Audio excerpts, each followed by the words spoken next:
24 जनवरी 2023 मंगलवार का दिन था जबकि हिंडनबर्ग ने एक रिपोर्ट पब्लिश किया कि अडानी इंटरप्राइजेज में सब कुछ बढ़िया नहीं चल रहा है और उन्होंने ये एलिगेशन लगाया कि कॉरपोरेट फ्रॉड हो रहा है और इन्होंने स्टॉक प्राइस को मैनिपुलेट करने की कोशिश की है। अब समझिए कि जो एलिगेशन लगाया वो किसने लगाया, वो लगाया था हिंडनबर्ग रिपोर्ट ने। अब हिंडनबर्ग का मेन काम क्या है, इनकी वेबसाइट पे ऐसा लिखा है कि ये लोग कॉर्पोरेट इरेगुलरिटीज़ को फाइंड आउट करते हैं, उसके अंदर शॉर्टकमिंग्स को फाइंड आउट करते हैं। वैसा कॉर्पोरेट्स जो जिसका फंडिंग कहीं और रखा हो, सर्कुलर फंडिंग है, यहाँ का फंड कहीं और दे रहे हो, कहीं और से फंडिंग मंगवा रहे हो, उस इरेगुलरिटीज़ को वो लोग बतलाते हैं। अकाउंटिंग बुक्स में कुछ प्रॉब्लम्स हैं, उस चीज़ों को वो उजागर करते हैं। मतलब कि नेट में कि कंपनी के खामियों को वो आगे लोगों को बताते हैं। ऑब्वियसली एक कंपनी बहुत अच्छा परफॉर्म कर रही है, उसका स्टॉक बहुत अच्छा चल रहा है और अचानक से कोई ऐसा न्यूज़ आ जाता है कि उसके बुक्स में प्रॉब्लम है, उन्होंने फंड का कुछ इमेजिनमेंट किया है, इधर से उधर कुछ भी किया हो या कुछ भी गलत काम उस कंपनी में हुआ है, तो उसका रिजल्ट क्या होगा? उसका रिजल्ट यह होगा कि स्टॉक टूटेगा। फ़ायदा किसको होगा?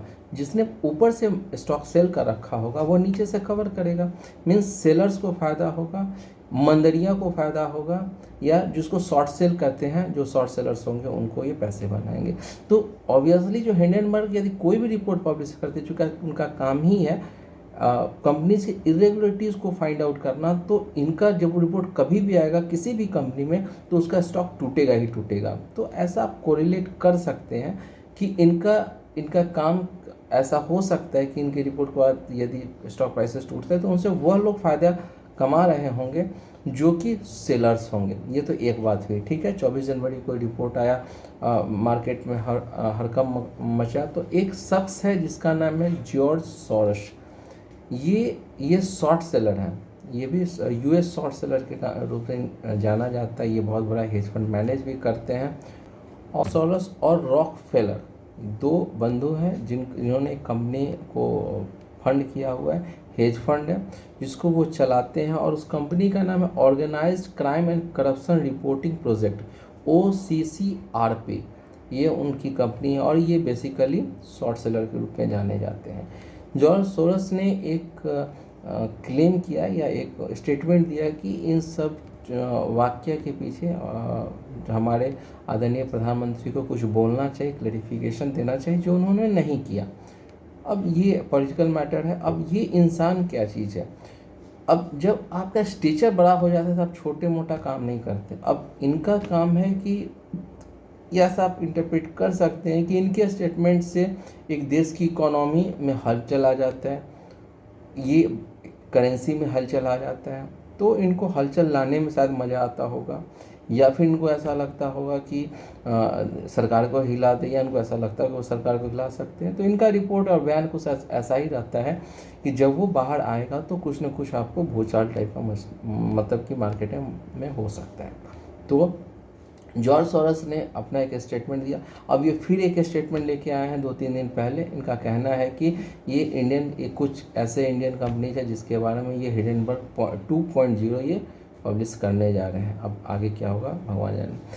हम लोग अडानी पे रहते हैं, तो अडानी इंटरप्राइजेस के ऊपर ये सारी बातें हुई तो सुप्रीम कोर्ट ने कहा सेबी को कि आप छानबीन कीजिए, रिपोर्ट पब्लिश कीजिए और हमें बताइए कि एग्जैक्टली बात क्या है।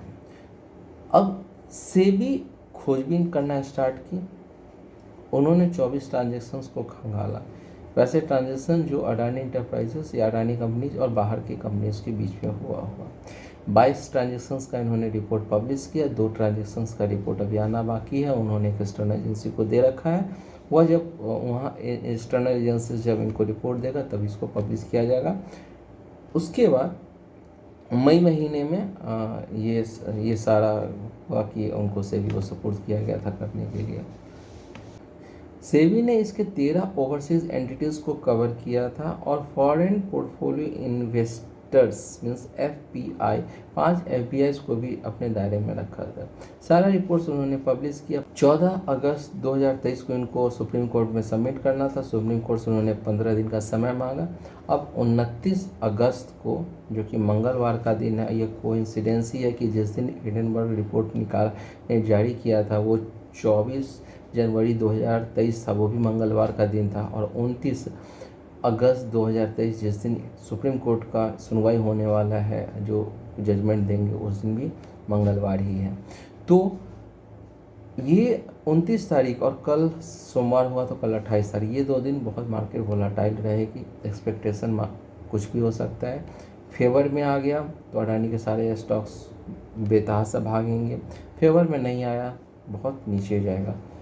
सलाह सिर्फ इतना ही है कि जो भी ट्रेड लें स्ट्रिक्ट स्टॉप लॉस के साथ लें, क्योंकि स्टॉप लॉस या तो उड़ेगा या आपको मोटा प्रॉफिट देगा। चाहे आप ऑप्शन में ट्रेडिंग करें, फ्यूचर ट्रेडिंग करें, या फिर आप मार्जिन में डिलीवरी ट्रेडिंग करें, कुछ भी करें, स्टॉप लॉस ज़रूर लीजिए। वैसे भी स्टॉप लॉस बिना लिए ट्रेड नहीं करना चाहिए, लेकिन खासकर एहतियात के तौर पर इन 2 दिन, कल 28 और 29, 2 दिन निश्चित ही स्टॉप लॉस लेकर ट्रेडिंग कीजिए।